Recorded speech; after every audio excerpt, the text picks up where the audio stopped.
Welcome to Ever Beyond, Beyond, Beyond, Beyond. Broadcast through the Wolf Spirit Media Network.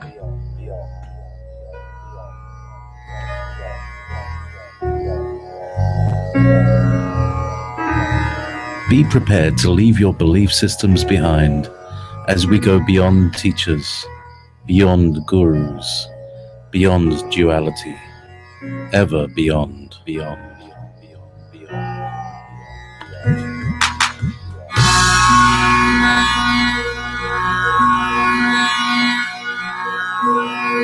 Please join us in the chat room at www.wolfspiritradio.com/listen.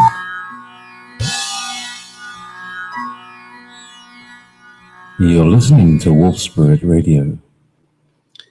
Oh, yes, indeed. You're listening to Wolf Spirit Radio. And if you are, you're watching wolfspirit.tv, because this is going to be a very visually presented show. I am JP, your host here on Ever Beyond. And my guest tonight is very exciting to me. I'm all aflutter because this is going to be. I mean, we've been talking about timelines and solar flares and stuff, and this is going to bring it all together because my guest tonight is Starfire Toil, who has been studying the time shift phenomenon, the time shift effect, which is the well, I'll let her speak of this because it's her research, and it's been affecting a lot of people. And well, I'd really like you to tell your story, Starfire. So, could you give a short introduction and tell us how you got here? I'd love to, and hello there. Well, hello I there. discovered time shifts and the core matrix and coexisting timelines and unified field theory of psi and lots of other good things, but that's not how I started off.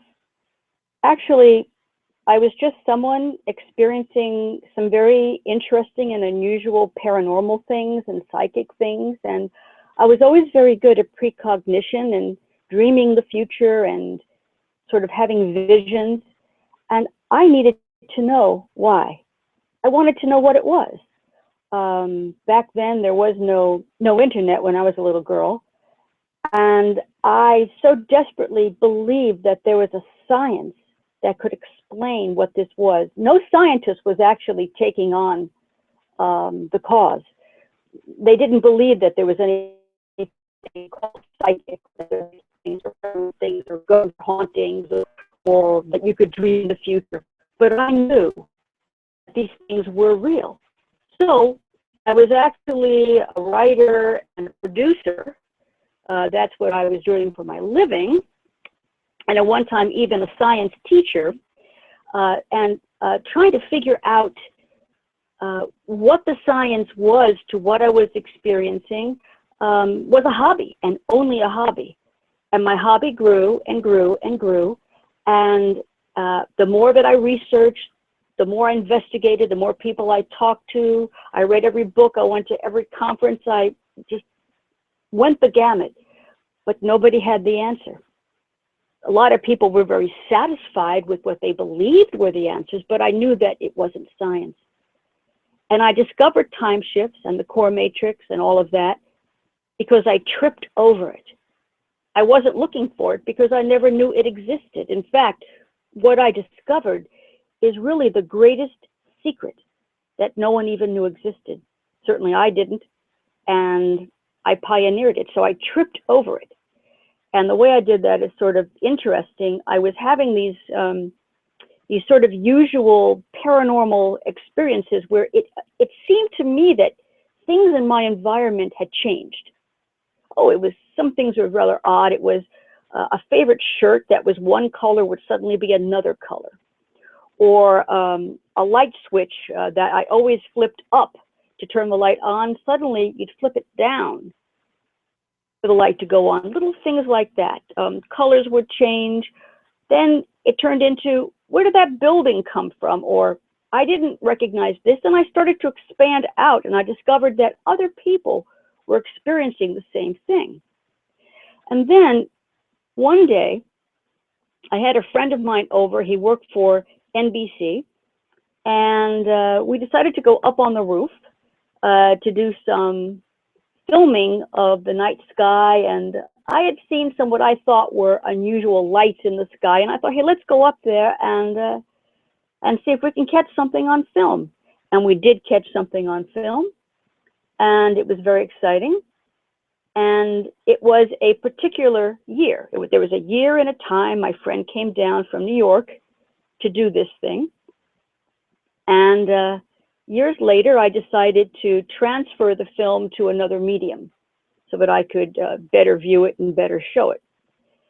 And I then had to go put a title to it and a year to it. And I put a year down, and the year that I put down was 1973. And I was satisfied with that. Okay, middle of the night, I suddenly woke up and I went, why did I say 1973? That was 1975. I was married, I was in a new place. All of these events, these markers had happened. Why did I think it was 1973?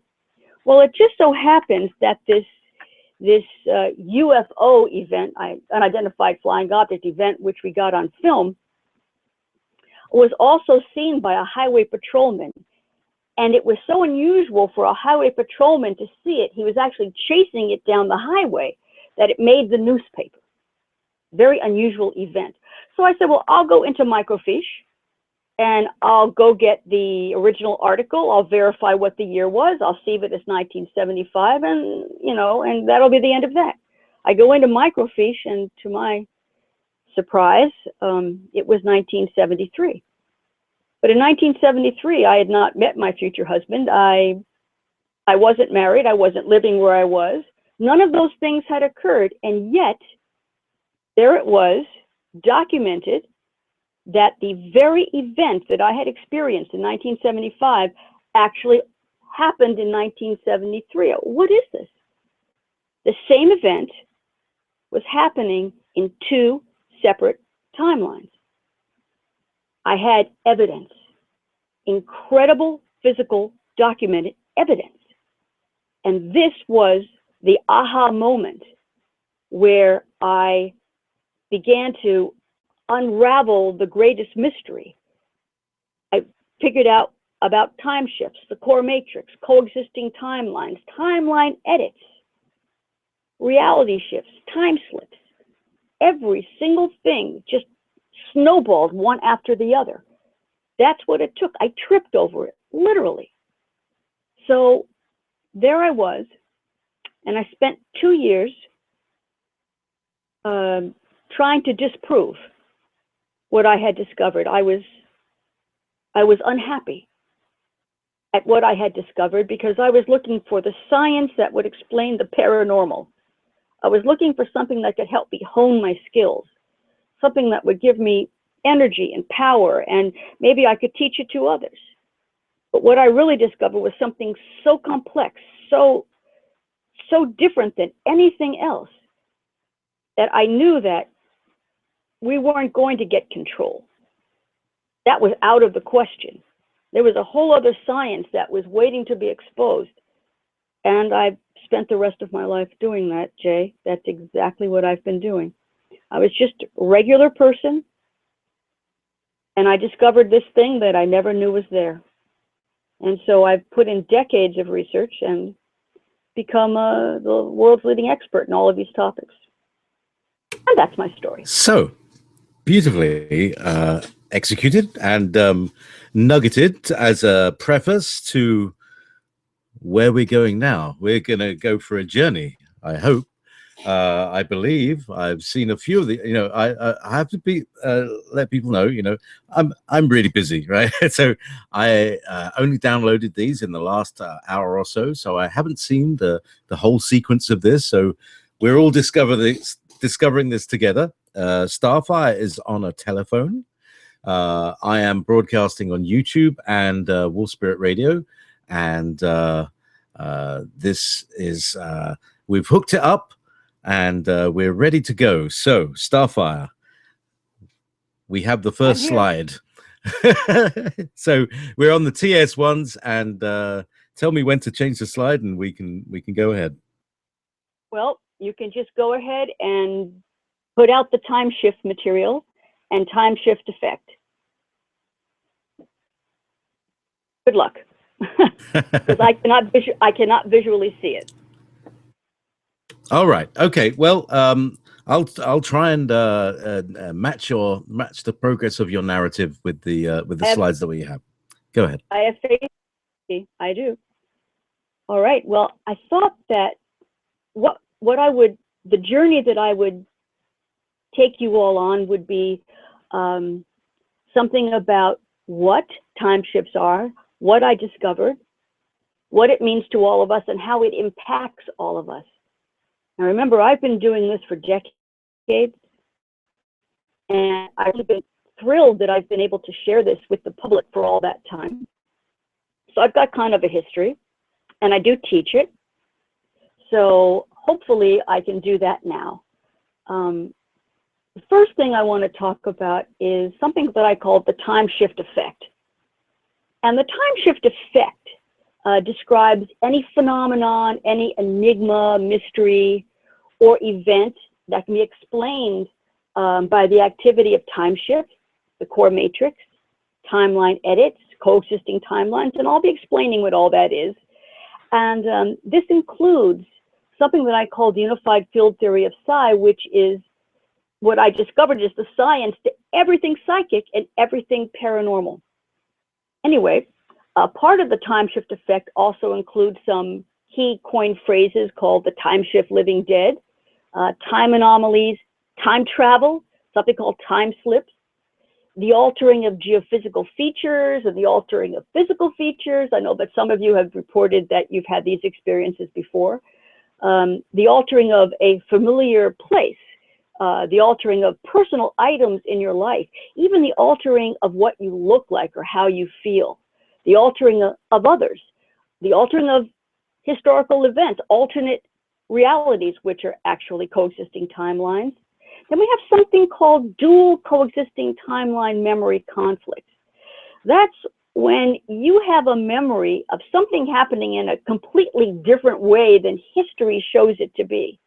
That's where the time shift living dead comes in, where, let's say, someone has just died, but you remember that they died years ago. That's the time shift living dead phenomenon.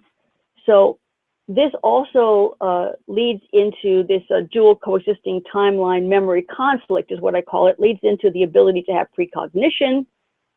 It allowed me to discover the secret to the dreaming brain, psychic experiences, telekinesis, and all things paranormal, all things supernatural. And I'm talking about ghosts and hauntings and apports and poltergeist activity. Then there's something called reality shift manifestation, reality shift healing, astral travel, out-of-body experiences, near-death experiences, reincarnation, a little word that I created called science, spelled P-S-I-E-N-C-E. That's mainstream science, working with the psychic mind, science. Synchronicity is the time shift effect. So are time prompts, including the 1111 time prompt. Then we have something that I created called astral tagging truth reveal, which I'll be talking about. And well, as you can see, there's a lot of information that goes on in my head. Now, I thought I would move on from there and talk a little bit about what is a time shift and what does it mean to all of us. Well, a time shift is something that happens where our timeline, the one that we recognize as our timeline, gets edited. That means something gets edited, literally. And because of the editing, we get a whole brand new timeline. It's called a coexisting timeline, or what some people prefer to call alternate timelines. A time shift is the actual mechanism of this timeline edit taking place. Now, one of the things that a timeline edit happens, mostly people don't know that it's going on because a time shift itself has something, a mechanism behind it, which causes the time shift to occur. And that mechanism is something called the core matrix. The core matrix acts something like a hard drive, where you keep all of the software and all of the elements of the timeline structured within the core matrix. And it's the core matrix that streams every single coexisting timeline that ever was, ever is, or ever will be. Now, that's a pretty big deal. But our brains, we are the interface to that core matrix. And we assess all of this data, all of this download into our brains, and that's how we consciously perceive the most dominant coexisting timeline. There is an infinite number of coexisting timelines. We could never possibly keep all of that in our head. So for sanity's sake, the core matrix has a program called assimilation. And this assimilation makes us believe that we live in a single timeline world in which there's a past and a present and a future. But that's not the way it works at all. Take the time shift living dead, for example. How many of you have just sworn that someone that you know was dead was also alive at the same time? I have a list that every once in a while I parcel out of people who I've let the public know were time shift living dead. For example, there's Nelson Mandela, the actor Abe Vigoda, a longtime performer Bob Hope, a wonderful actor named Jeffrey Holden, the actor Hal Linden, a politician by the name of Gabrielle Giffords, the astronaut John Glenn, the wife of President Reagan, Nancy Reagan, the actor Mickey Rooney, the actress Maureen O'Hara, and hundreds and hundreds and hundreds more. And the reason that I know that these are time shift living dead people is because over the decades, I received thousands upon thousands of reports about these particular people being alive or dead in a person's memory at the same time. I've been reporting these for years, and I continue to do so, both on my website and on Facebook. So Jay, any questions? Right. Yeah. So the main thing that people, it's like, you know, people know a little quote of a book and they become the expert on it, you know, the way it is. Oh yes, times it's and now people's ears have pricked up because you've mentioned a lot of what people call this whole thing, which is probably annoying to you, but which is, they call it the Mandela effect. And right. That's probably kind of causes your hackles to rise. But anyway, this is where people will be coming into this. Right. Yes. The Mandela effect is actually, I've recently written quite a report on the Mandela effect. I actually call it the Mandela effect scam.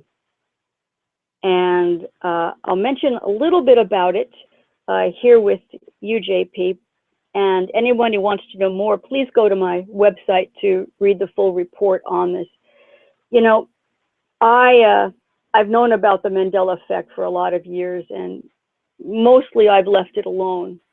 I just know too much about the background of where it comes from and the woman behind it and what she's been trying to do.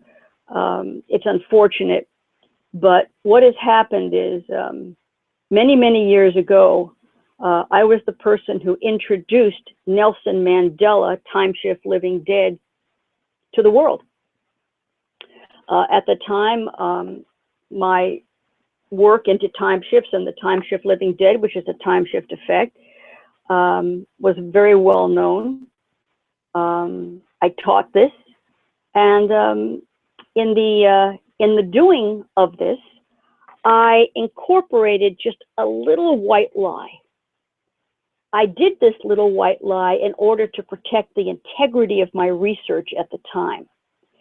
And the little white lie that I told was when I was asked what exactly did people remember? What was the alternate memory that people had of Nelson Mandela dying prior to the current death that just about the entire world recognizes, his recent death?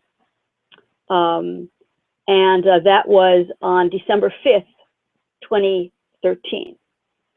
Well, I didn't want to really tell the world what the actual thousands of reports, what they said, what I received, because the minute that I would do that, then I would destroy any further, the integrity of any further report that I would get. It would make the science of what I was doing worthless from that point on. So you put in a tracer. I did. That's exactly what I did, JP. I told a little white lie. This was something very unusual because I like to tell it straight with my research. I don't like to coddle people, and I do break a lot of belief systems with my research. I try to be gentle, and I'm going to do that right now. This is a secret that I've held on to for a very long time, and the Mandela effect has really gotten out of hand. It's first of all, it's been using my intellectual property to benefit this one woman, Fiona Broome. She's the person behind the Mandela effect. Well, so I put this little tracer, this little white lie. The little white lie that I told, which is completely untrue, is that the other alternate reality memory is that Nelson Mandela died while in prison. I now have to let you all know that's not true. And the source of that little lie is me. So when you hear someone saying that they remember that he died in prison, I am letting you all know, no, that is not the correct memory.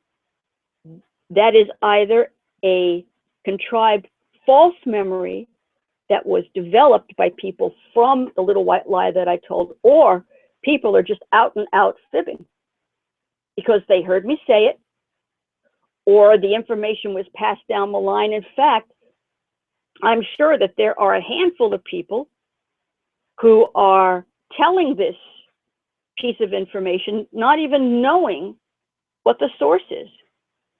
My concern is that I actually seeded a false memory.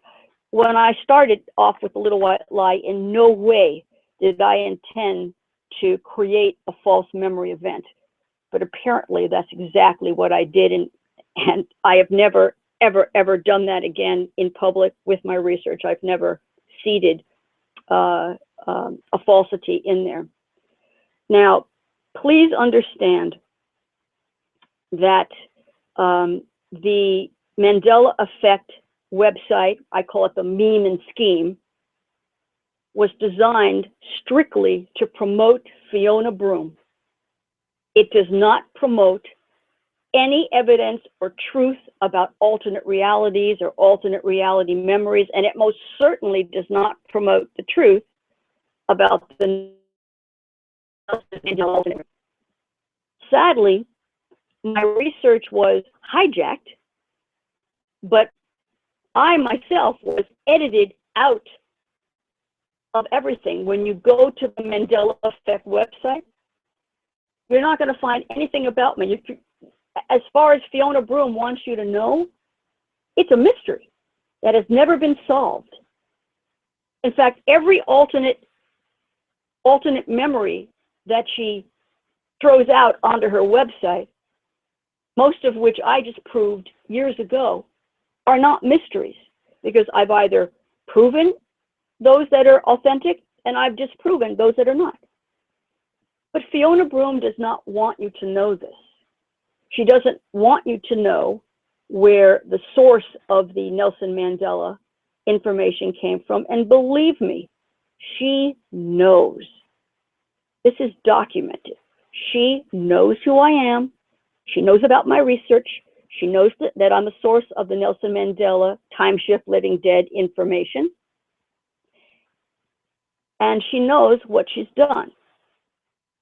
After all, how could she be promoting the Mandela effect? How could she be promoting herself through the Mandela effect if it was solved? She's certainly not going to be promoting me or my research. So this has been very difficult. Now, as far as this false memory is concerned, I'm very sorry for those of you who have encountered it, who have incorporated into your thinking. But believe me when I tell you, I have thousands upon thousands of reports, authentic reports of what the authentic alternate reality memory is for the Nelson Mandela time shift living dead. And I'll also tell you something else. There's not just one, there's two. Actually, there's three if you count the most recent one. What, three Mandelas or three events? Yes, there are actually three alternate memory events. That's three separate coexisting timelines where Nelson Mandela died or was alive. It's very simple, JP. The way it works is this. We exist in a particular coexisting timeline at one time. And this is determined by the core matrix. The core matrix determines what our conscious brains will accept as the singular timeline in which we are living. But the minute that the timeline becomes edited by the core matrix through a time shift process or mechanism, things can change. You edit, you change the timeline. And our brains, through assimilation, are not supposed to remember earlier versions of the timeline, but a glitch occurs. A glitch in the timeline, a glitch in time shifting occurs, and some of us remember pieces or fragments of previous coexisting timelines that we're really not supposed to remember. And when we do, those memories are often in conflict with what's going on historically in the current timeline. Now, when it comes to Nelson Mandela, he just happens to be one of those people that other people all around the world have remembered this glitch and remember his dying in a different way, living and dying in a different way in various coexisting timelines. And because they have these memories, this is what creates this dual timeline coexisting memory. This is the science behind it. This is how it happens. It's not a mystery, okay? So the mystery is really why some people retain the memory and some people don't. It has nothing to do with IQ. It has nothing to do with a person's intelligence. It has nothing to do with a person's spirituality. It has nothing to do with a person's psychic ability. It appears to have everything to do with how exposed someone is to these dual timeline memory glitches. I've discovered in my research that once someone has just one dual timeline memory, just one, it opens a floodgate in the brain that never closes again. You're exposed to one and you're going to have more and more and more. In fact, JP, when I started to share my research and discoveries into time shifts and the core matrix and coexisting timelines, I suddenly found that people were able to match up their life experiences to what I was teaching. I actually saved a lot of people from a lot of family arguments, a lot of negative thinking about their mental state. Once I explained it, things in their own lives became very, very clear. And once it became clear, they began to have more and more and more and more experiences until they were able to see for themselves, recognize for themselves what I call time shift markers. These are things that people experience, things that people witness, that if you understood that they're time shift markers, you then understand, oh my goodness, a time shift is in progress. a time shift is underway. One of those things is a geomagnetic storm. Now, I'm sure we all know and we all experience geomagnetic storms, but a lot of people don't realize where a geomagnetic storm comes from. It comes from usually something that has occurred on the sun, a solar flare that has developed into a coronal mass ejection or a CM8, or a coronal hole has opened up on the sun and has spewed forth solar wind. And if that CME or that solar wind heads in our direction, it's going to strike the Earth. And when it strikes the Earth, if it's powerful enough, it's going to trigger a geomagnetic storm. And that geomagnetic storm tells us that this energy has hit the Earth. Now, a geomagnetic storm does not trigger a time shift. A geomagnetic storm does not trigger timeline edits or coexisting timelines. No. They're just a marker, a time shift marker. Why? Because the same solar energy that causes a geomagnetic storm is the same energy that can trigger a time shift. A time shift involves something called frame dragging and all sorts of other scientific things that Einstein theorized about decades ago that I was actually able to prove. And then in most recent years, NASA also came through and was able to prove that when solar energy hits the planet, something called frame dragging occurs and time and space do alter. Well, that's what I've been talking about. That's part of what I discovered for years. There is a science behind why and how time shifts occur, and the sun is the powerhouse that triggers most time shifts that we experience. So when a geomagnetic storm happens, you know that a time shift is underway, which means that timeline edits are happening, which means that we are experiencing a new coexisting timeline, which means what we think is the timeline that's been happening around us forever actually is not. It's all new. It's fascinating. And this is part of what I do, JP. Anyway. Well, I have to say that deserves a Spock. Fascinating. You see, that is very fascinating. Now, okay, so I think I'm almost there. I think I've almost got it. That you're saying that the things that trigger timeline edits and things that trigger solar events, it's the same trigger. It's like that. Am I hearing you right there? Well, the sun triggers its own solar events. It's the sun's energy as it strikes the Earth that it triggers the time shift mechanism. The time shift mechanism causes timeline edits, and that is what creates new coexisting timelines. Now, hang on a second. I really want to grok this, as it were. I want to be able to. So, is it like, you know, we're completely annihilated and then born again in the dance between the raindrops? Well, that was a big question that I've had for a long time, but fortunately I figured that one out a while back. Nope, we actually remain the same. Just everything around us, including ourselves, alters. It's as if you've watched TV or you've watched a movie and you've seen scenes fade in and fade out. That sort of effect. You know what I'm talking about? Yes, in editing terms, we call that a crossfade. Yes, a fading in and a fading out. That's a pretty old TV or film term. Well, it very much is like that. We go into sort of a little bit of a hibernation.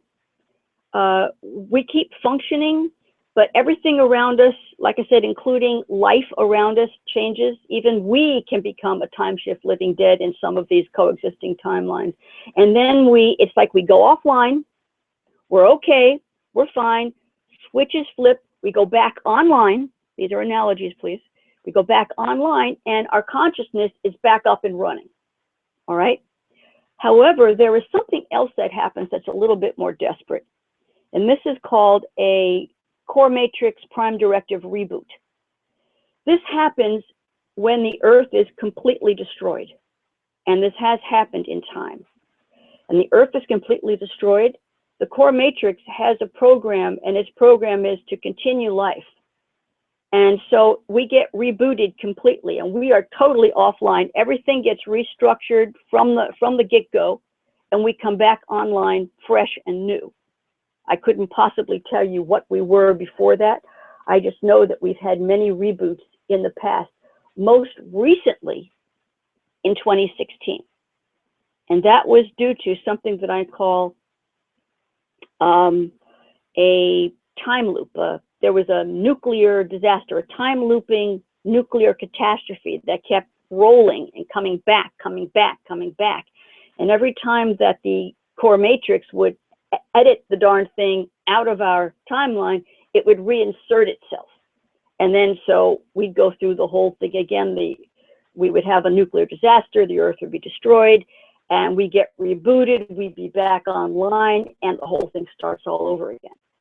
I'm very happy to say that this particular nuclear catastrophic time loop was ended. It was successfully ended back in 2016. Right now, we're just facing your regular old nuclear threats. I have confidence that they will also be resolved before they go into the need for a reboot.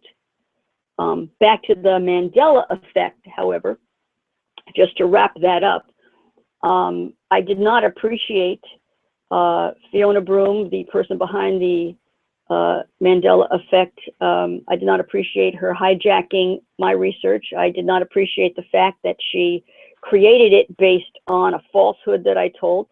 Fiona Broome says that her memory, the thing that got her started with the Mandela effect, was she had a memory of Mandela dying in prison, but I know that that's just a false memory that I seeded. She wrote that she created the Mandela Effect website based on her memory. So basically the entire Mandela effect is based on a false memory. Yes, alternate memories are real. Yes, alternate timelines are real. They're called coexisting timelines. Yes, some of you who have the false memory may also have the real memory as well, but I'm not going to tell you what it is right now. Well, I have to say, we got several people in the chat room, some of whom actually lived in South Africa and personally remember him coming out of jail, you see. So that's that's their own personal marker, and that's probably that's one of your list. Right. So, core matrix. Yes. Is it a centralized server or a distributed system?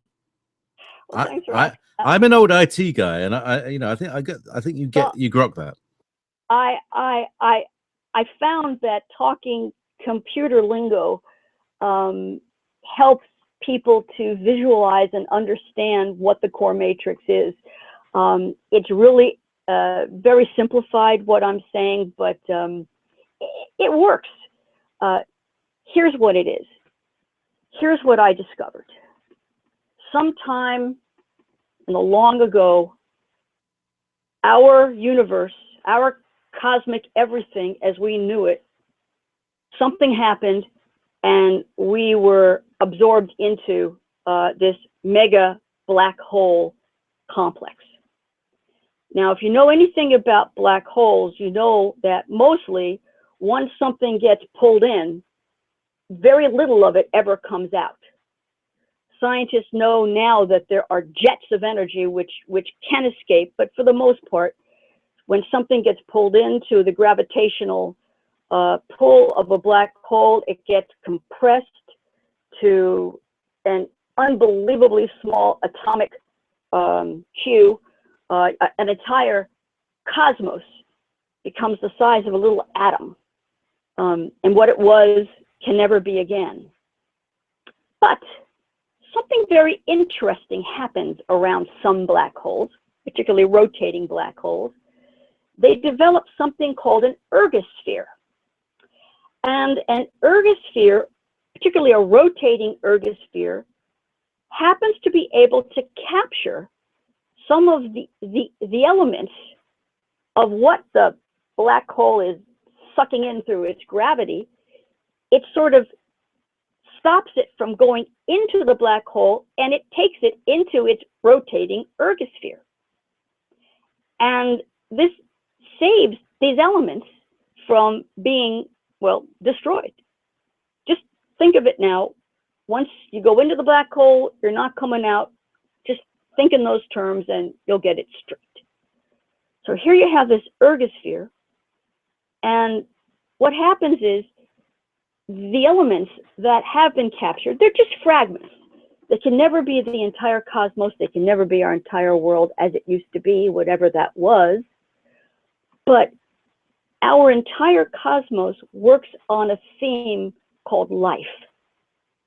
And it's going to create life if the elements are there to do so. And as it happens, the ergosphere collected enough of life, the life cosmic elements, to be able to begin to reformulate us, our cosmos, timelines, coexisting timelines. This is what the ergosphere did. And then it began anew to stream out these elements. And eventually, and I'm talking millions of years, billions of years, it began to formulate a timeline. And then the ergosphere, that's when it created its little hard drive, and everything was dumped into it, into the ergosphere. But because we are only remnants of what we used to be, the ergosphere only has remnants of who and what we and our cosmos was. It can only put us together using those remnants. Well, that's never going to put us back the way we were. But the core matrix created this, what I call the prime directive. And that prime directive uses the spark of life to recreate us, and it keeps trying to improve on this until, it just wants to get to where we used to be, which is impossible. So in order to do this, it keeps doing timeline edits again and again and again, trying to improve it again and again and again. And this is where time shift, coexisting timelines, and timeline edits come from. It's the core matrix prime directive trying to edit us into where we used to be. Impossible. Time shifts will never stop because of it. Oh, hang on a second. So yeah. You're saying that that the core matrix is actually insane, aren't you? No. No? No. It keeps trying to do something that's impossible. Isn't that insanity? You're right. I never thought of it like that. Thank you, JP. You're right. When you try to redo the same thing over and over and you still get the same result, insanity. But actually, just a little bit of a tweak on that. The core matrix is doing timeline. The timeline, it's editing something new. So it's not repeating the same thing. Every coexisting timeline is different. All right. So it's continually creative, working with the material it's got, as we all do. Right. It can only work with the material it's got, but the material it's got hasn't ended yet. So it's not really being insane. It's really being very creative, and because it's got a prime directive to keep us alive, to return us to who and what we were, whatever that is, it's long gone. I mean, we are in this world without a blueprint. We don't know. No one's got the manual. That's so typical. No one's got the manual. No, and I don't either, by the way. And no one does. We can't, because the core matrix doesn't have the elements. The black hole does. And it's just distorted by now. So now a coexisting timeline is very interesting. I was saying before that there are no parallel worlds. There are no parallel timelines. That would constitute a timeline that's running next to, parallel to. No. That's why I created the term coexisting timeline.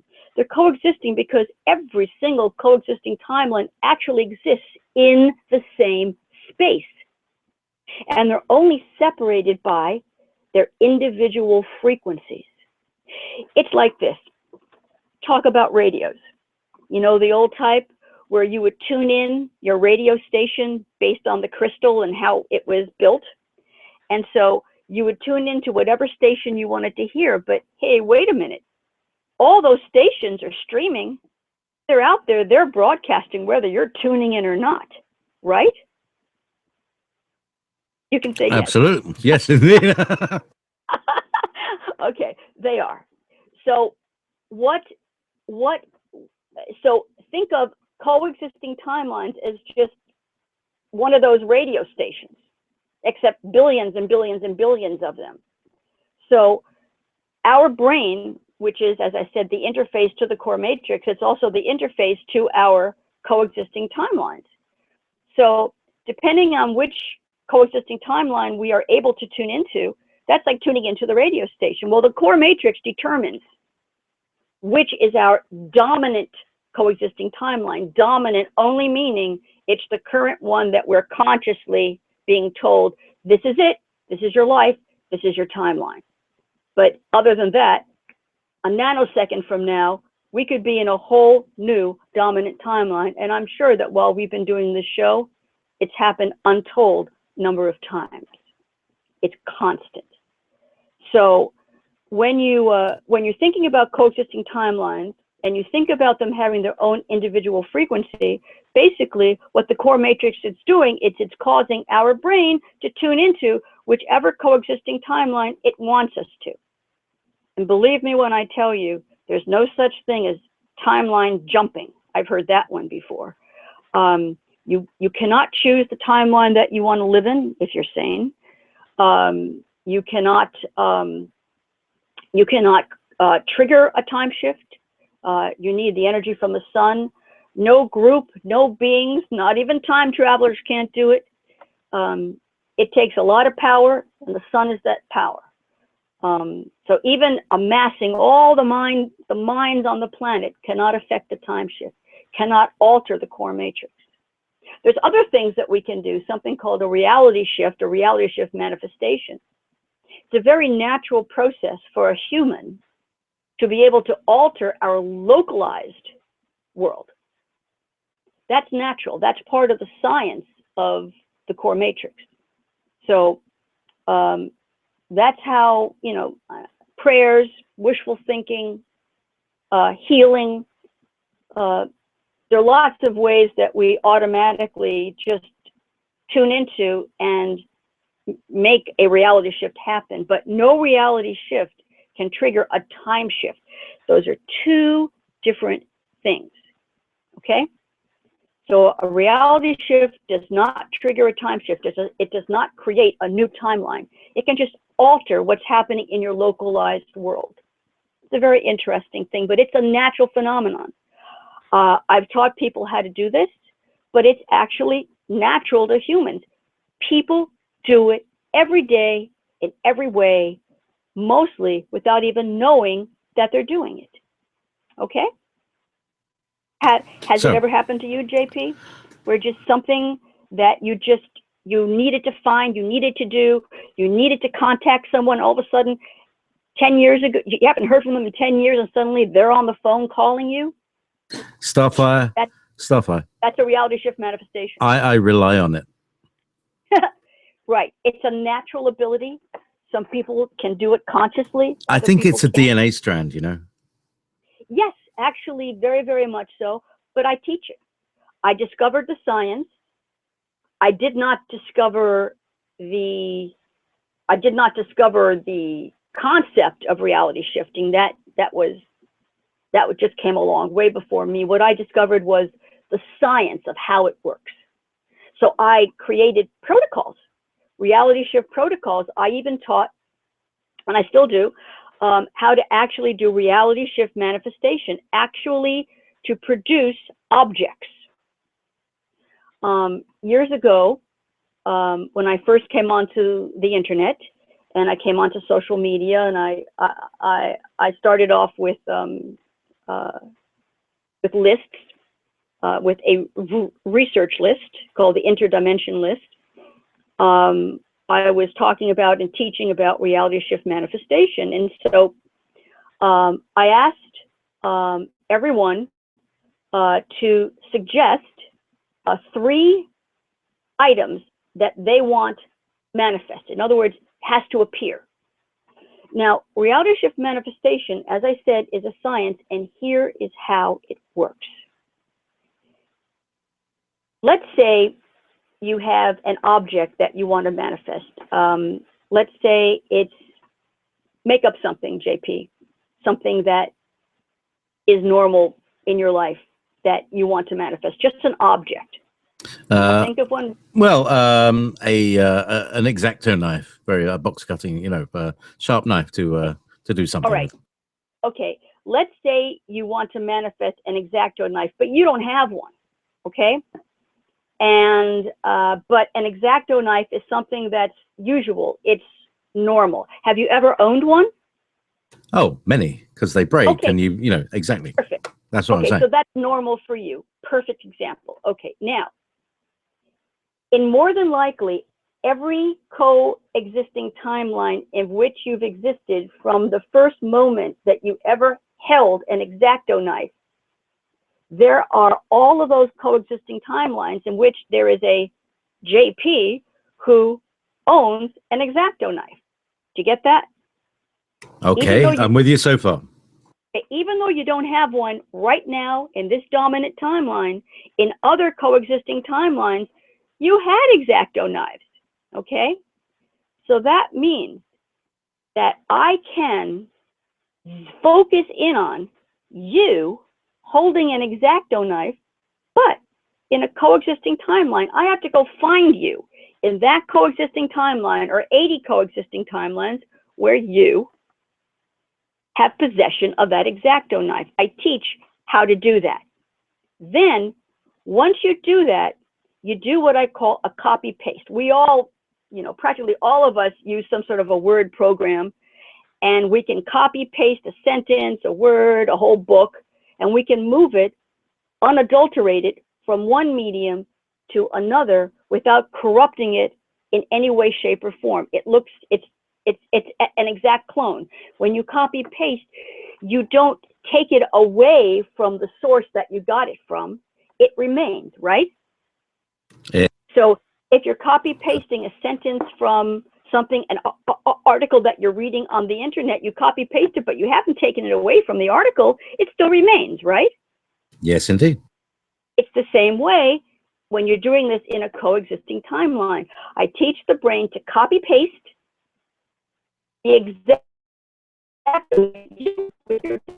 and then I teach copy it and then paste it into this coexisting timeline, and it is near instantaneous.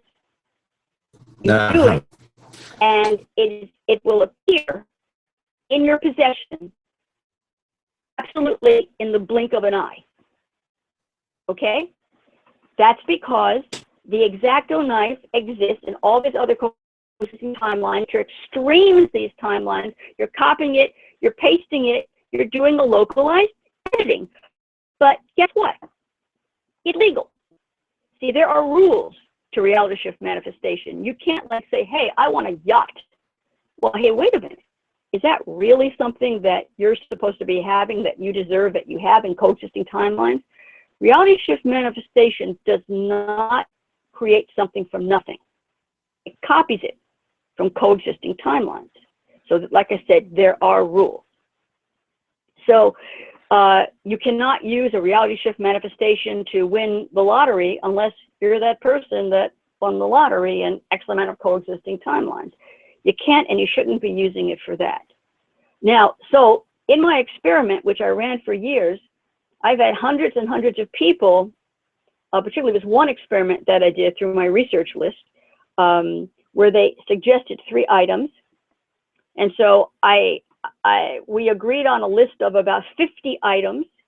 Then I took people with me to a particular place, what I call a vortex, urban location, where I knew that even though these things did not exist there, that this was a place where they could exist. It was normal for them to exist, okay? So I documented everything. I was able to manifest about 80% of everything on the list that day at that time, everything. 80% of it. And this was just part of the experiment. Everything that I do is an experiment when it comes to reality shift manifestation. This is very real. This is very true. And as I said, it's a normal, natural human ability that I discovered the scientific protocol behind. Okay? Very cool. So, Starfire, it's the top of the first hour. Now, since I'm on YouTube, I can't play stuff that is copyrighted material. However, I am a musician, and I have been over the last 10, 15 years playing with various local musicians, and I'm here in the Highlands of Scotland. Now, you said you like Celtic music. So I'm going to give you some original 100% organic, homegrown, spontaneous music played by a real Scottish violin player, and yours truly on string synthesizer, and Neil Sharp on Indian flute. This is called C Form. So here we go. Thank you very much. This is Ever Beyond on All Spirit Radio.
You're listening to Wolf Spirit Radio.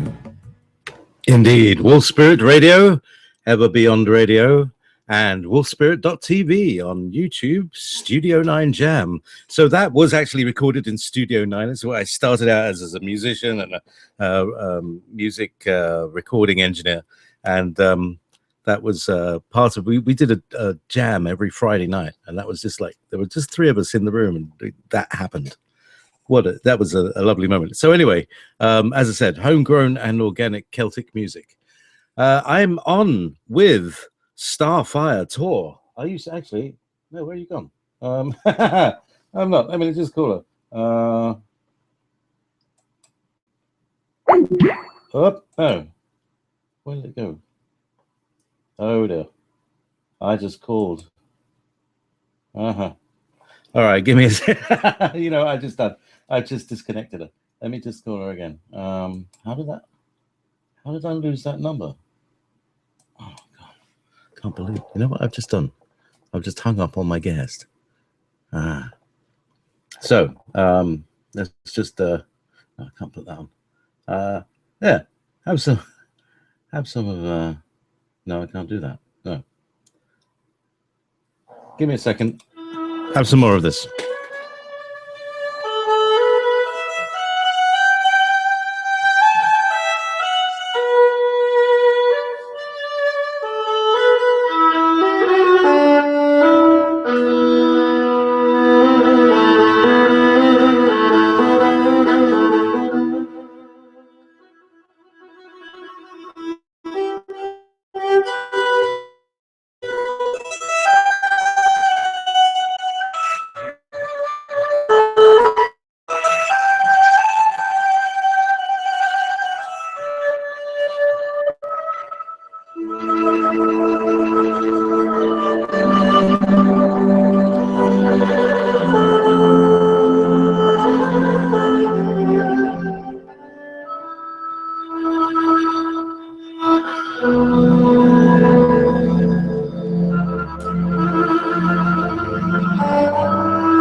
Starfire, 1 minute. There we go. Hello there. Whoa. Do excuse me. That just kind of I couldn't see whether you were on or not, and then as I clicked on the screen, I disconnected you. So that's why everybody got a double helping of Leela Celia there. So meanwhile, let's just get the slideshow back online and we can restart the event.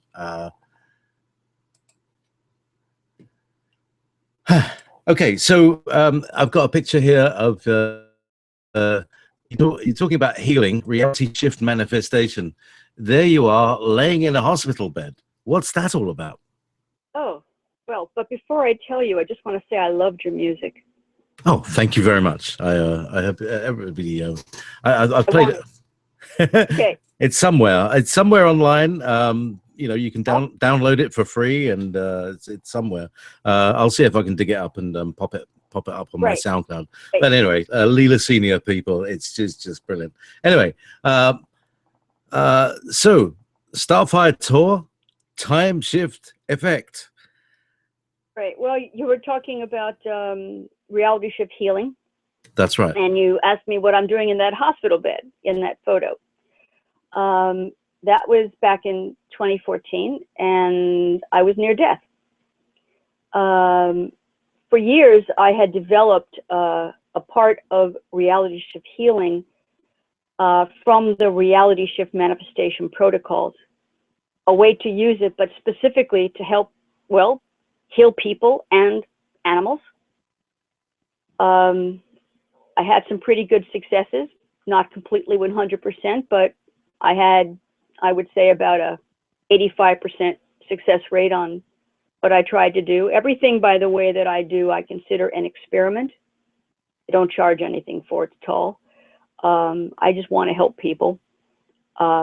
Anyway, there came a time when I needed to help myself, and it wasn't just reality shift healing that I was working with. I do believe very strongly that there was angel presence as well, but I was given toxic medication in a hospital by some doctors who had misdiagnosed something that happened to me, this one-time thing that happened, that, and they misdiagnosed me, and they gave me these medicines, and it almost killed me.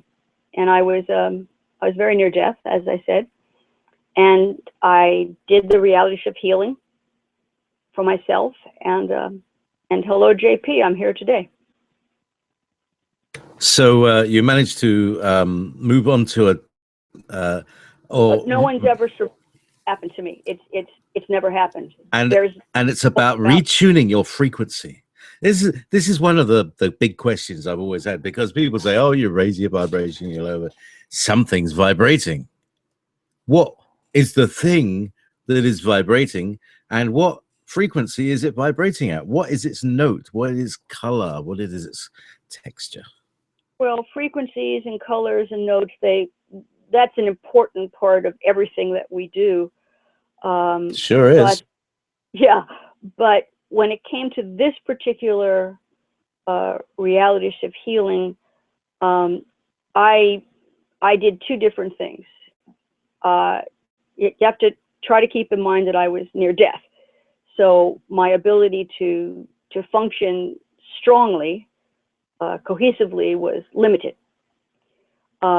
I engaged my reality shift healing protocols, which is basically just like reality shift manifestation, where I'm focusing on something in a coexisting timeline that I want to copy paste to be here. You do that with your health.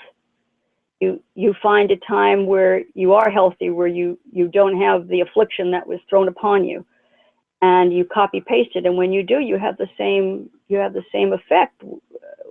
Whether you're manifesting an item or you're manifesting your health, it's all the same science. And I was very fortunate that I had the strength was given to me angelically to not die, but be strong enough to work with them to do the reality shift healing. And it took me, it's quite a recovery. Like I said, no doctor that I saw, no one's ever recovered from what was done to me. So they're usually successful in killing them. Yes. So well done, because you know, this is the whole thing. Medicine is about really killing people, slow or fast. But you realize that it's not. It doesn't have to be about medicine. It can all be vibrated to. What about things like emotional blocks and trauma patterns? I mean, this is one of my favorite subjects as well, is trauma patterns that like a PTSD effect that is prevalent to all.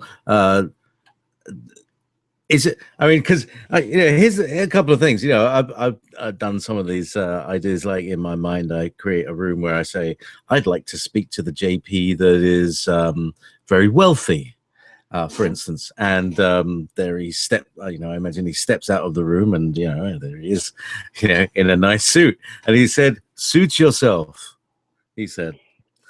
Well, because I hate wearing suits, and I will only wear a suit if somebody pays me lots of money. So that's how I get rich. That's how I get rich. Well, with reality shift manifestation, putting your emotion and your imagination into it is key. It has to be real. It has to be something that's realistic. But if you don't have your emotion into it, if you don't have your visuals, if you don't have your smell, if you don't have your everything, it's not going to work. You have to be 100% invested, and it's something that I call front loading. In front loading, you want to make every visual image available to you to make that thing manifest. If it's something personal for yourself, yes, see yourself dressed in the way that you need to be, if that's normal, natural. Okay.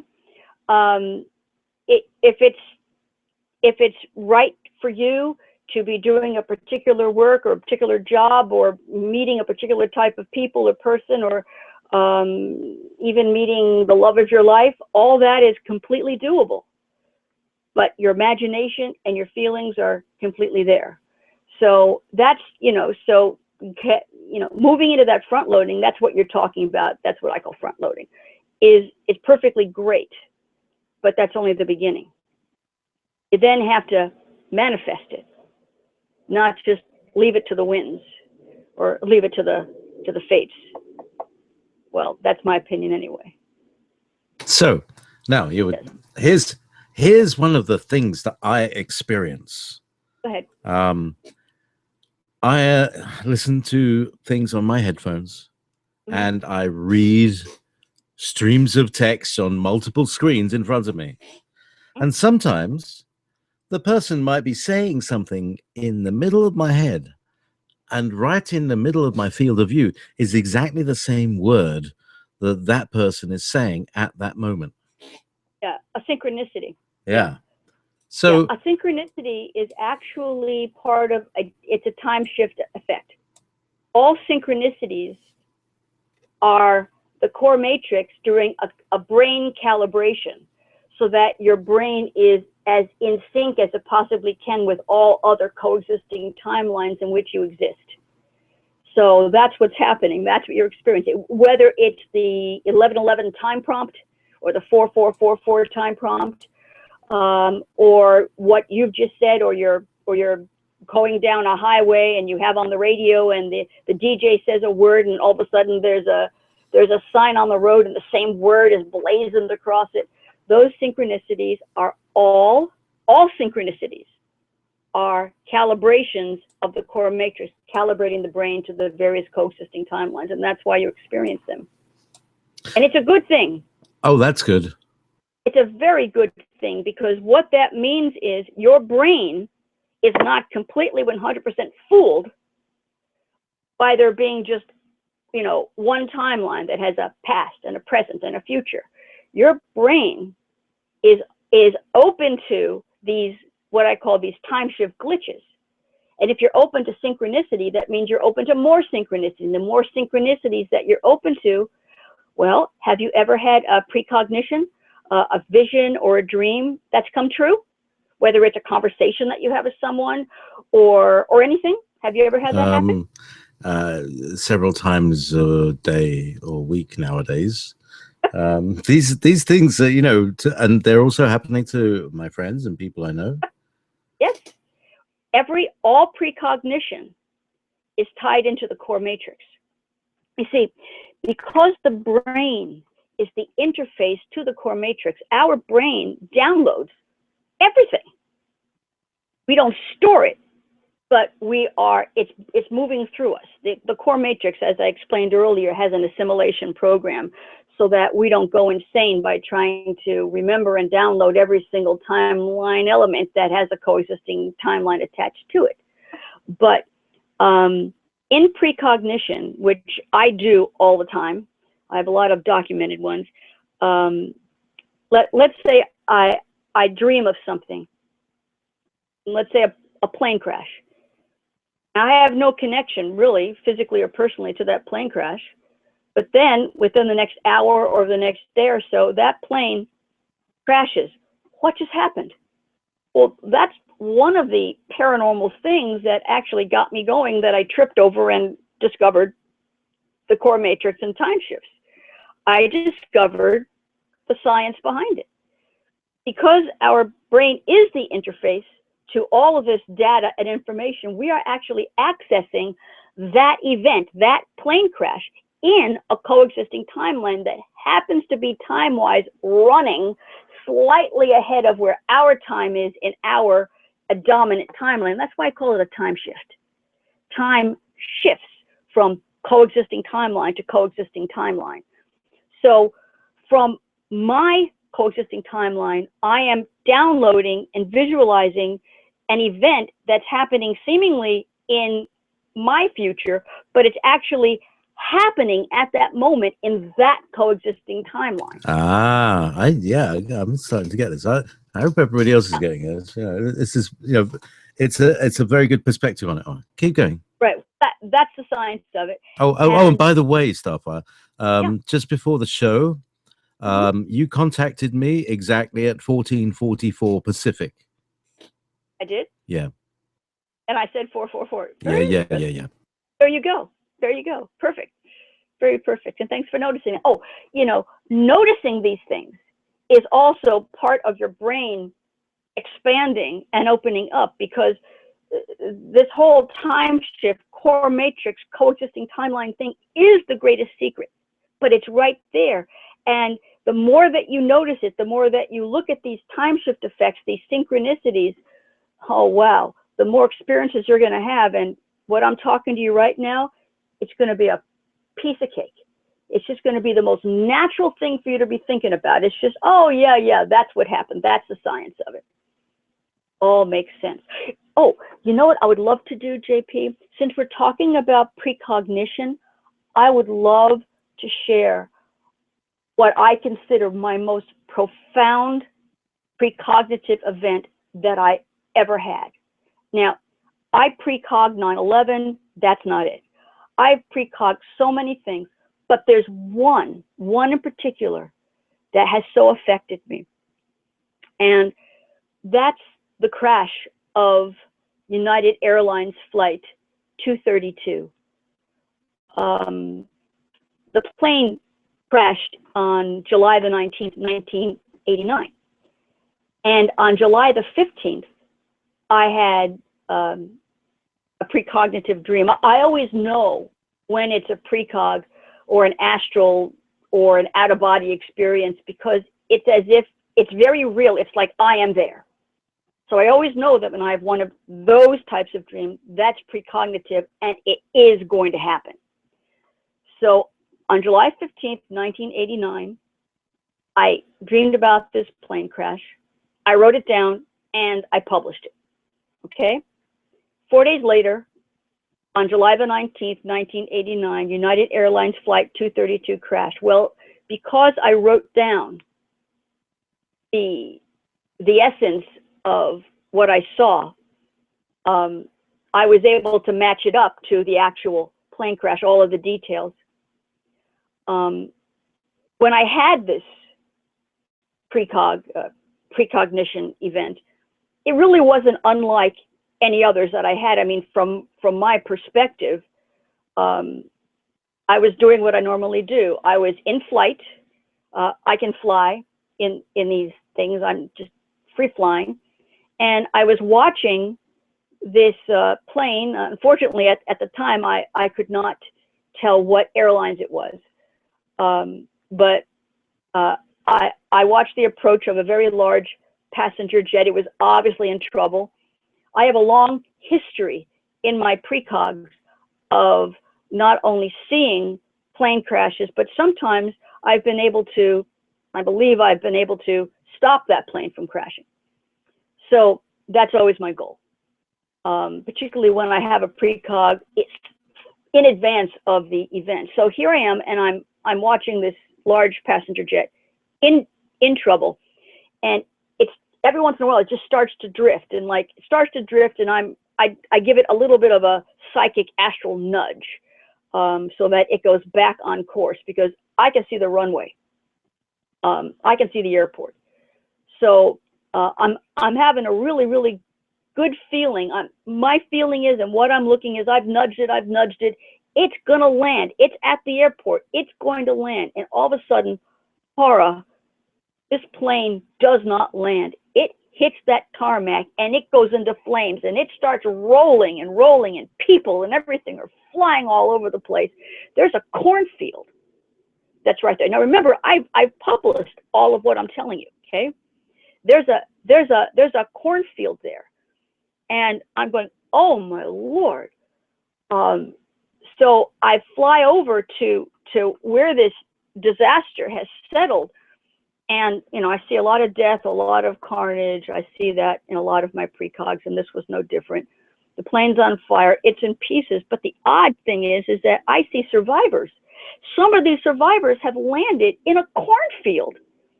And the corn is so high, they can't see out. They don't know how to get the heck out of the cornfield. So I flew over to them. I'm in the Astral, or I don't know what the precog situation was. Back in 1989, I really hadn't figured it out like I have today. But I spoke out loud. I said to these few people, I said, follow my voice. I'll lead you out of the cornfield. I said that. And I sort of flew a little different. I said again, follow my voice. I'll lead you out of the cornfield. And that's exactly what I did. Fine, did it. Okay. I go back to the fuselage, and I can hear a baby crying inside. And I tell this one man who's outside the plane, I go in, go back. There's a baby. There's a baby. There's a baby. And I lead the man to where the crying baby is. I see the man get the baby. Then there's a toddler, also needs rescuing. I help to hand this toddler to this rescuer. And so I literally help lift this toddler into this man's arms. Then I just I surveyed the scene, and I departed. Okay? Now, so I wrote it up. Like I said, this is normal for me. There's nothing unusual in this type of a horrific precog. Then things changed. When the plane crashed, of course, I immediately saw, watching the news, that this was the plane crash that I saw. You're hopefully showing the photographs that I provided of what that crash looked like. I am indeed. The cornfield, the people. But one newspaper article that I read and that I retained, and it's also in a book that was written many years later about it. One woman says she heard a voice above her said, "Follow me out of the cornfield." She thought it was an angel. I was absolutely stunned. I could not believe this. She heard me. I was there in, I don't know, from a dream state, out of body, astral, I don't know. But this woman heard me. She described exactly the words that I had written down in my report. I wasn't just speaking to nothing. How did she hear me? My God, what had happened? Then the story started coming out. One man said, He heard a baby crying. Something told him, there's a baby in the bin, go back and get the baby. Oh my God, this was the baby that I heard crying. The baby had been thrown into an overhead bin from this fuselage that was all broken into pieces. And he went back and successfully got that child. He said he just had an instinct that the baby was there to follow. Baby, please keep crying, and he got the baby. There's the very famous photograph of this toddler named Spencer Bailey. I'm sorry, I mixed up the two names. But there's a photograph of exactly what I saw, exactly what I described, and now there's a monument showing that. That's why this is the most profound and remains the most profound precognition event, because I was heard, I had a physical impact, and there was some connection. That's still part of that, to me, is a mystery. How this actually happened. I know that it has to do now with coexisting timelines, but I don't know how the physical, the audio occurred. And to this day, I'm still not sure. It's still a profound mystery. So there you have it. We're talking about precognition, and that's the most profound one I ever had. Well, there you go. So there's another strand, isn't there? Yeah, definite. Excellent. So I'm looking in here. The Magic Castle. That sounds interesting. What's that? Oh, that's great. That's loads of fun. The Magic Castle is a place in Hollywood, California, where magicians, performance magicians, not magical magicians, go and do their performance magic. People come, crowds come, there are stages. It's the premier magical place to be if that's the sort of thing you like. I happen to have a very good friend who's a professional magician. His name is Brandon Scott. And I also have two other friends, the Strebers, the late Ann Streber and the very much alive Whitley Streber, Ann and Whitley Streber, husband and wife. Brandon Scott was having us as his guests that night at the Magic Castle, so that we were going to have dinner and then go see his show. And so Brandon had to leave dinner to go prepare for a show, and the Strebers and I sort of ambled out of the dining room toward the performance area, and Ann and I stopped in the ladies' room, and that's when it all happened. There was a time slip, and something happened, and it's a very tiny ladies' room. You may be seeing some photos of that now. There are only two stalls. You can barely turn around without bumping into someone, and there's only one door in and out. Whitley Streber was standing only a few yards up a few stairs from this doorway. He was watching and waiting for his wife to come out. He was a very attentive husband. And I was the only person left in there. There can't be another person without you knowing it. And nobody can come in and out without the person in there or standing outside the door knows about it. So it's a very secure type of environment. Anyway, Ann left the ladies' room before I did, and I was just about to go to wash my hands when all of a sudden I practically collided with a woman. Where'd she come from? And then we sort of like broke apart, and we were just so stunned and astonished. And she turned around and walked out the door. I turned back to wash my hands, and I did not remember that occurred until a little bit later. So I wash my hands, I leave the door, I leave through that same door, and the moment I do, Ann comes up to me, she says, "A woman went in and she didn't come out. A woman went in and she didn't come out." I went, "What, Ann? Wait, calm down. What? We put it all together, and it turns out that this woman that I ran into, nobody saw her enter. She couldn't have. She didn't get by Ann, and she didn't get by me. And Whitley Streber was watching the door, and she didn't go through the door. She just appeared, practically colliding with me in the ladies' room. And the minute that Anne brought up this woman, who then exited the ladies' room, that's what got Anne's attention. The lady exited the ladies' room, but never went in. She just appeared where I was. And so Whitley Strieber came down, and he says, okay, nobody share a story. And he pulled me aside separately, he pulled Anne aside separately, and he got our stories independent about what the lady was wearing, what she looked like, all the right things that a scientist should do. Whitley's a very smart guy. And so is Anne Strieber. So I did an investigation.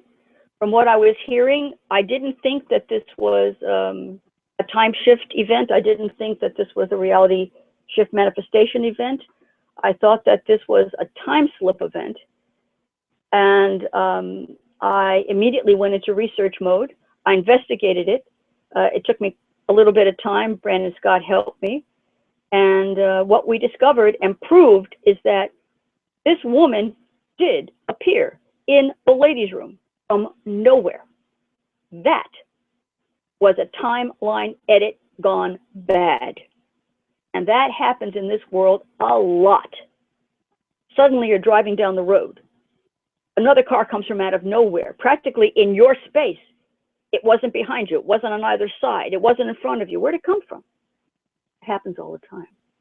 Well, this happened to me, to Anne, and to Whitley at the Magic Castle. As a matter of fact, because it was so well investigated, because it was documented, because it was experienced by multiple people, the Magic Castle time slip has become the most famous, well-documented, and well-investigated time slip in history. I have a whole report up on it. Annie wrote a report that's still up on Unknown Country, which is Whitley's website, and Whitley wrote his report up. You can go to my website, starfiretour.com, and you can go through the entire investigation and journey, pictures, writings, reports, everything. It is absolutely fascinating. And I was so pleased that I was able to not only be someone who experienced it, but be able to investigate it too. So thanks for asking. So cool. So yeah, listen, well, there's a thing. Did the woman drink water? Did what woman drink water? The woman who appeared that you bumped into. No, she wasn't doing anything. She just appeared. She just appeared and then left the bathroom. Yeah, she was as startled as I was, and she just it's like she fled. Right. It was like she appeared almost in the space that I was standing. I was moving forward to go to the sink to wash my hands, and she just appeared. If you look at the photos, you'll see it's a very tiny cubbyhole of a two-stall bathroom. There's no way, there's no place for anybody to hide.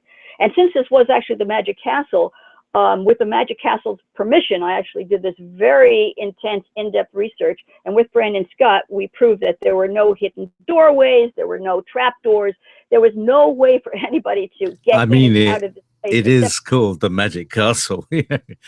Oh, yeah. So you have to account for that. But but you know, I hear you. I mean, it's a very if you, as we say, a bog standard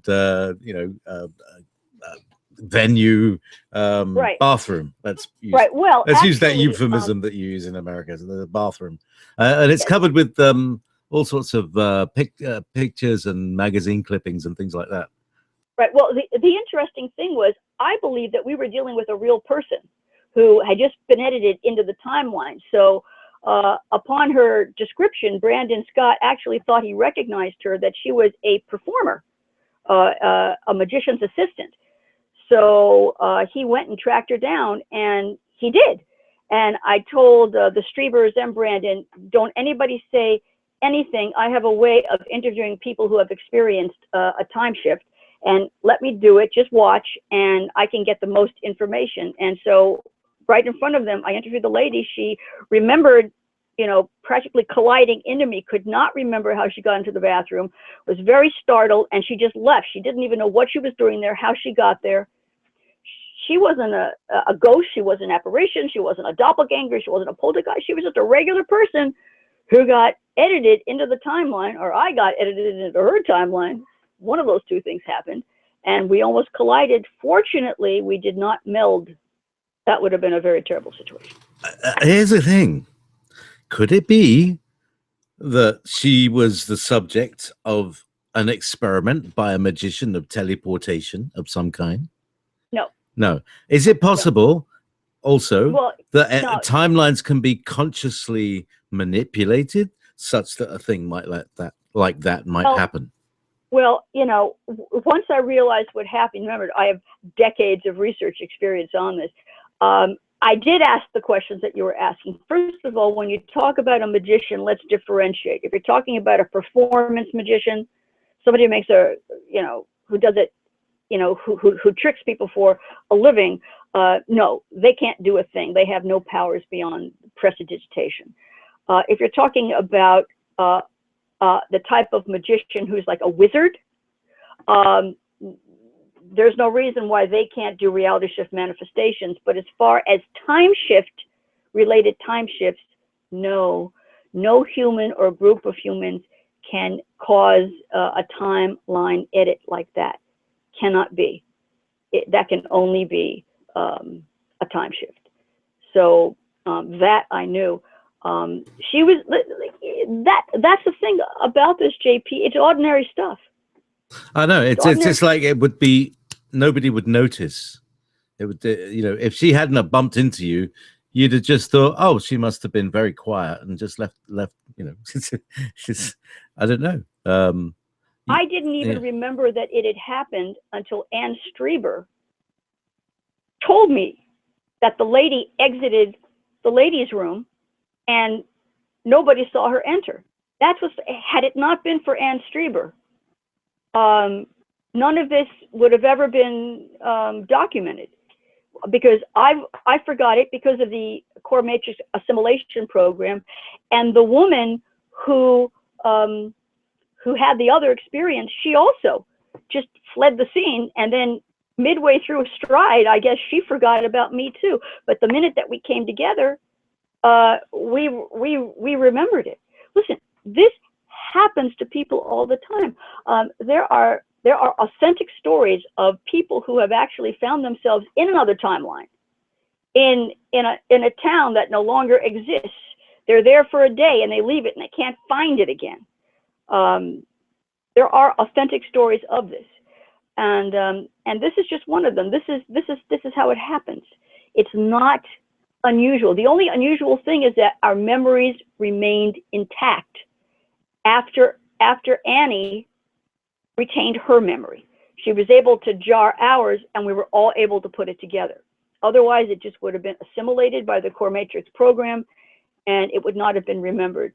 Just like nobody remembers anything that happened a breath ago. It's probably all been changed in some sort of time shift, timeline edit. That probability is quite strong. Okay, so being a audio editor, who are the timeline editors? It's not people. It's just the core matrix. It's on autopilot. It's not ascension being neither the ergosphere nor the core matrix ascension. Nope. There's no people. This is absolutely the cosmos. It's just exactly as I explained it earlier in the show. Pieces and parts and remnants of who and what we were in the cosmos was captured by the ergosphere before it was sucked into this mega black hole complex. And the spark of life, after how many billions of years, was constituted, and eventually the core matrix was formed within the ergosphere, which acts as a hard drive. And that spark of life, the spark of life, you can call, I prefer to call it divine, is what determines what the core matrix does. The core matrix timeline, the timeline edits are only geared toward keeping this planet and this cosmos whole. And whatever that takes is the prime directive. No person is doing it. No thing is doing it. No time traveler is doing it. No aliens are doing it. It's the divine spark of life. So it's the sort of natural force, like the force of gravity that makes a waterfall do what it does. Yes, it is absolutely the force of nature, but I also believe that this particular divine force has a source outside of our core matrix. See, the core matrix isn't everything that there is. That's just our cosmos. Outside of this, even though we cannot conceive of it, intellectually, I know it must exist. And I know that the spark of life must exist and come from outside of the core matrix. Just my life's experience, my brain is able to do that. But there's no evidence beyond what's here, you know. So was the core matrix built by someone or something? Oh, core matrix is a dynamic mechanism. It's a mechanism that it's not biological, it's not mechanical, it's something outside the realm of what a human understands exists. Sometime in the human's future, this will become understandable. I can envision it in my brain, but I have no way to verbally describe it because these words and these images and this, I have no relational experience or science to explain it beyond what I'm doing at this moment. The word I have is, the word I heard in my head was algorithm. Well, an algorithm, and it's in a pattern, pattern, a fractal, you know, almost a piece of mathematics. Well, the core matrix does function with mathematics. As a matter of fact, the 1111 or the 1010 time prompt is really, not only is it a calibration for the brain, but it is a time shift effect telling those who understand that the core matrix exists. It's saying that it is calibrating, and we know that a computer talks in a language of what, ones and zeros? Hello? That is what the 1111 and 1010 time prompt are. It is a clue that the core matrix has left. It's like a breadcrumb trail that it is an analogous of a computer system. It's not a hologram. It is not a hologram. We are not holograms. No coexisting timeline is a hologram. It's completely different. Not biological, not mechanical. It's something different. But it's the spark of life. It's made of the divine. And the remnants have been pieced together from what is left of the cosmos that we once were. Whatever we once were, we are not that now. We talked about no user's manual. We don't look the same, talk the same, we aren't the same. We live in an insane universe. That's my opinion.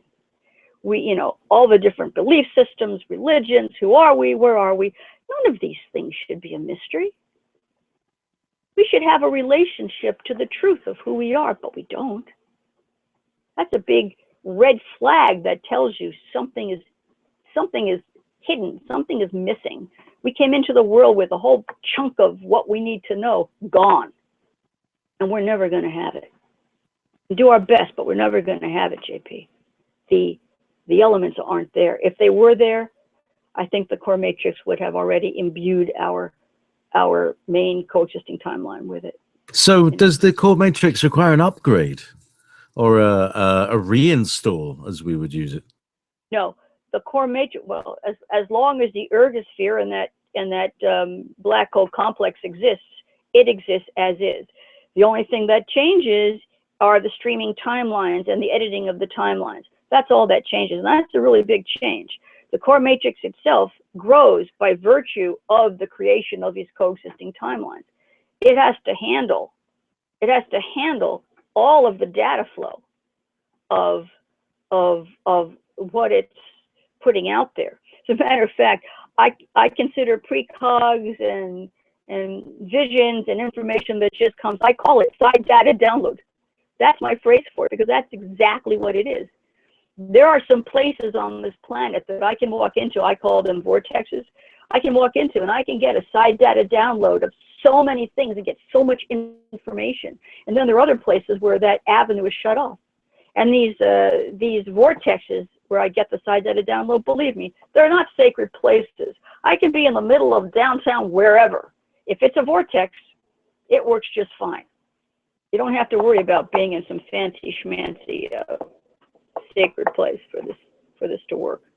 That's what I've discovered. So you can be, I mean, basically we can be connected in with our core matrix interface at all times. You don't have to be anywhere. You just, that's what you are.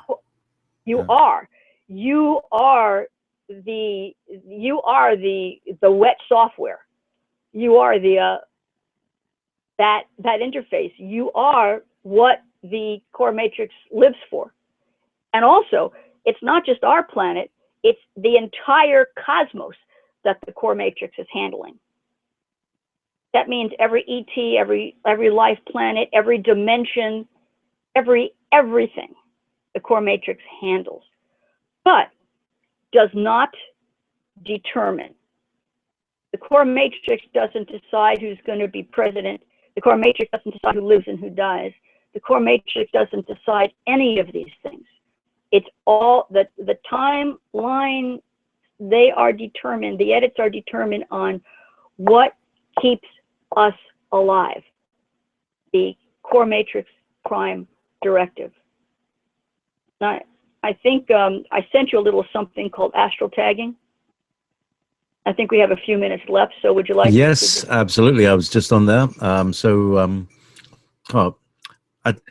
tell you, if anybody was watching this, you'd think that you were prompting me, because I was just kind of and I just dragged this green astral tagging truth reveal energy just before you said it. I can't visually see what you're doing. I just you don't need to. I am your fingers and your eyeballs. We are synchronous. Very good. Okay then. Well, astral tagging, as people who follow my work know, I only introduced the world to the existence of astral tagging in 2016. Prior to that, all the astral tagging work that I did privately. As a matter of fact, I will not publicly talk about other astral tagging work that I do. While all of the other protocols that I spoke about, reality shift manifestation, reality shift healing, and all of the other things, those are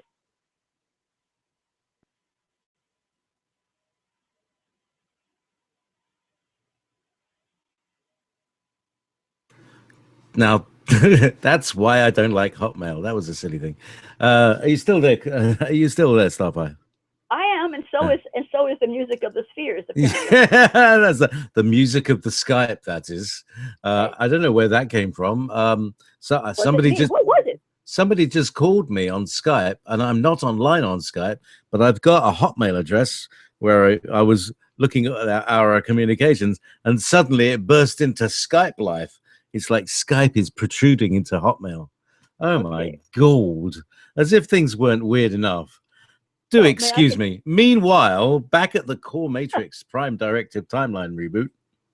Exactly. And the astral tagging. Astral tagging is something that only I can do. I can invite and teach other people to join me to amplify the energy, but nobody can trigger it. This is something that I learned was natural to me when I was a very little girl, and it was taught to me by angels. This is just the way it is. I know it sounds a little odd, but I'm just telling you the way it is. It's something that I'm able to do where there's some truth needs to be found out, some wrong needs to be righted, and it can only be done by knowing the truth. If you just want to know what's real, an astral tag will do it. I was taught a protocol, and I've used astral tagging. I have solved many mysteries, many crimes. I work with police departments. I work with other organizations who are all about justice, to get justice. I help to uncover the truth. I do it quietly, and like I said, I can teach others to join me, but I can never teach someone to initiate it because I work with angels to do it. and I just start it off and they take it afterward. Anyway, in 2016, the United States presidential election heated up. And we had two main candidates, one of them called Hillary Clinton, for the Democratic Party, and one named Donald Trump for the Republican Party. Personally, I don't like politics. Don't trust them, don't like it. It's been a great disappointment. So I don't support one side or another. I only care about, are you helping people? Are you honest? Are you truthful? Are you going to keep us safe? Are you going to keep us strong? Those are the only things I care about. Well, in my ability to get the psi data download from the core matrix and get precognition, all of the things, I was very aware over the years that we had something called a time looping nuclear catastrophe. A time loop is something in a coexisting timeline that no matter how many times you edit the thing out, it continues to come back in. And that's because energy in its raw form cannot be destroyed. And this thing that kept coming back in was a nuclear catastrophe. And the core matrix would take it away, and the energy would manifest in some other way, and eventually it would come back as a nuclear disaster. It would destroy the planet, and we would have to get reformed, reboot it, and back we are again. Well, I happen to have seen that this time looping nuclear disaster was going to hit us again, dependent on the strength of the whichever presidential candidate had a certain very strong security system in place. That's all the core matrix saw. It saw whoever had the strong security, that person would have the ability to stop the time looping nuclear disaster, even though they didn't even know that that's what they were doing. I mean, both of these candidates are unaware of anything that I'm talking about now. So the core matrix determined that Donald Trump had a strength where he had a very strong security policies that he was going to put in place, and Hillary Clinton had very weak and at some points non-existent security system. That's all the core matrix needed to see. And so even before, way back when they first started out in their campaigns, I told everyone publicly, Donald Trump is going to win the presidency, and this is why. Everything that was going on, all the drama and all the craziness and the fake this and the false that and all the meanness and the hate. Well, I really thought that astral tagging was due here. If I could astral tag the actual office of the presidency, which I can do, that the truth about both candidates would come out, and that truth would then lead the people to choose whichever one, Americans to choose whichever one of these guys that they wanted. So now also, just because astral tagging truth comes out doesn't mean that somebody is going to act upon it. And it also doesn't mean that because somebody tells a lie and they're trying to make that lie the truth, that's not what astral tagging does. Astral tagging also cannot target somebody at all, and cannot target somebody and make them the enemy or make it look like they're telling a lie when they're really the truth. In other words, an astral tag cannot touch the innocent. The astral tag can only expose the truth, and anyone who's involved in telling falsehoods, lies, or hurting others, they will be revealed. And I invited the public to join me in doing an astral tag. I taught the astral tag. I did it publicly. It's on my website. I've never done this before. Thousands of people joined in. And oh man, the astral tag was a complete success. And it's as I thought would happen, even at the last moment in America, when all the news organizations, all the pundits were saying Hillary Clinton is going to win. And then even the day of the voting was that she's going to win. And I was putting out information. I said, no, Donald Trump is going to win. The core matrix prime directive has determined that. There is no choice, because if Hillary Clinton wins, then we all lose because there's going to be a nuclear holocaust. It has nothing to do with her pushing the button. Donald Trump would not have pushed the button. It has to do with her lack of good security policies would allow this nuclear catastrophe to have a home. And with Donald Trump, that simply would not happen. So unbeknownst to either of these candidates, one of them would be helpful, one of them would be harmful, and the one who stopped the time looping nuclear catastrophe happened to have been Donald Trump, and that's why he was elected. And all of this is blow by blow, day by day, all of this was put out. So that's what astral tagging is. And if you go to my website, you'll find everything about it. Just everybody, please remember, this is not about my politically liking one candidate over another. This is strictly about saving the planet. After all, if the planet's gone, what does it matter what you think this person, this candidate's good for? Exactly. This candidate's exactly.